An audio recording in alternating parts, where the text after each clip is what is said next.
This lecture introduces electrophilic aromatic substitution. The overall reaction of electrophilic aromatic substitution involves a substitution of a hydrogen on an aromatic ring with an electrophile. The general mechanism involves addition of the electrophile to form a carbocation, followed by a loss of a proton to regain aromaticity. The general mechanism involves the attack of an aromatic ring as the nucleophile onto an activated electrophile. Here we're just showing a generic activated electrophile. Let's see how the general mechanism works. We're going to start with any one of the pi bonds in the aromatic system as the nucleophile. And so that attacks the electrophile and results in the formation of a carbocation. So remember there were two hydrogens here. Those are still there. We've created a bond to the electrophile. So now this carbon is sp3 hybridized. And then we still have a hydrogen here. This now has a positive charge, so that is sp2 hybridized. Now we can draw the resonance forms. So the resonance forms of this carbocation are going to move these conjugated double bonds around the 5 carbons of the 6-membered ring. Remember that this particular carbon here is sp3 hybridized and cannot participate in resonance. And we have one more resonance form.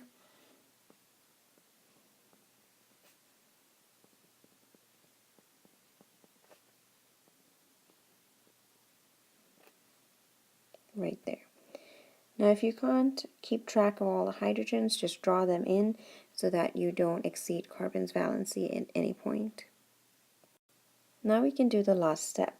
So remember the first step was addition of the electrophile to form the carbocation. We've seen that the carbocation does have resonance. And the last step is loss of a proton to regain the aromatic system.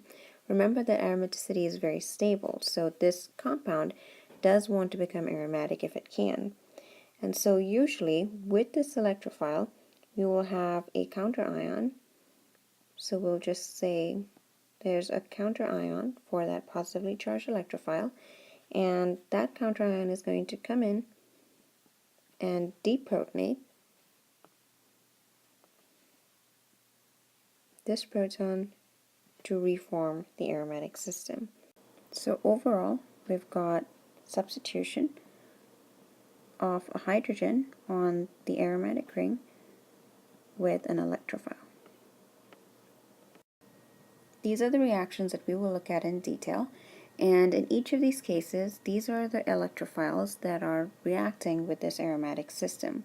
The first step of the mechanism is to generate these electrophiles from the corresponding reagents, and once you've generated the activated electrophile, the aromatic system will react with the electrophile using the general electrophilic aromatic substitution reaction.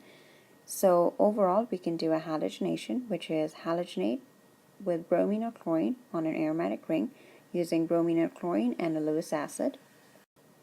Likewise, we can nitrate an aromatic ring using nitric acid and sulfuric acid. We can put a sulfonyl group using sulfur trioxide and sulfuric acid. We can put an alkyl group using an alkyl chloride and aluminum trichloride or any other strong Lewis acid. We can put any carbonyl group, so usually acetyl groups or other ketone groups, with the corresponding acid chloride and the Lewis acid, usually aluminum trichloride. Now pause the video and predict the major product and draw the mechanism of the reaction before moving forward. The first thing to think about is where's the electrophile. You know this is the nucleophile. This is therefore going to be the electrophile, but you need to generate a more active electrophile here using phosphoric acid.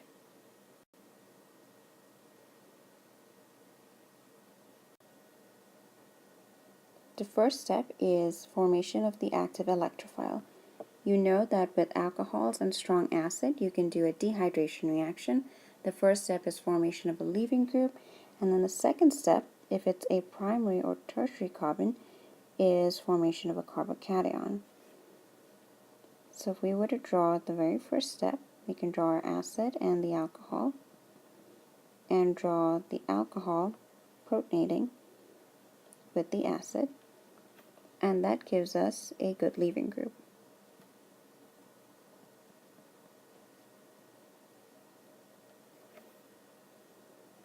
The leaving group then leaves, and we get a carbocation.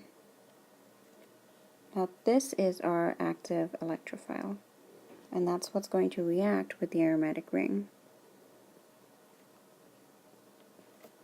So now we can show the aromatic ring attacking the electrophile, and that gives us the 3 resonance forms of that carbocation.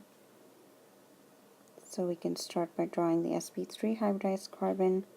Remember that this is now attached to the second carbon here. So you've got 1, 2, 3, 4 carbons, and it's attached to the second carbon here. And you've got a carbocation at this position. You can draw the resonance forms.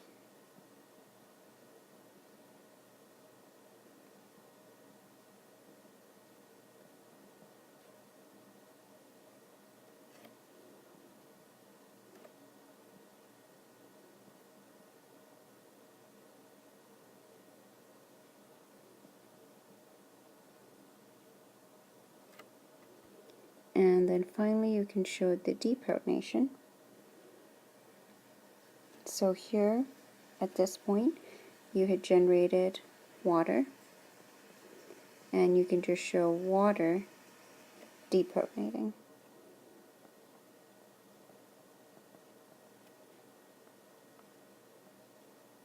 To reform the aromatic system.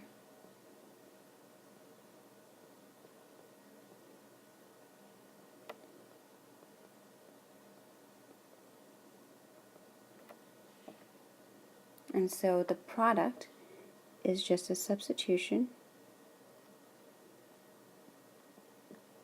and you've got a sec-butyl group substituted onto the ring.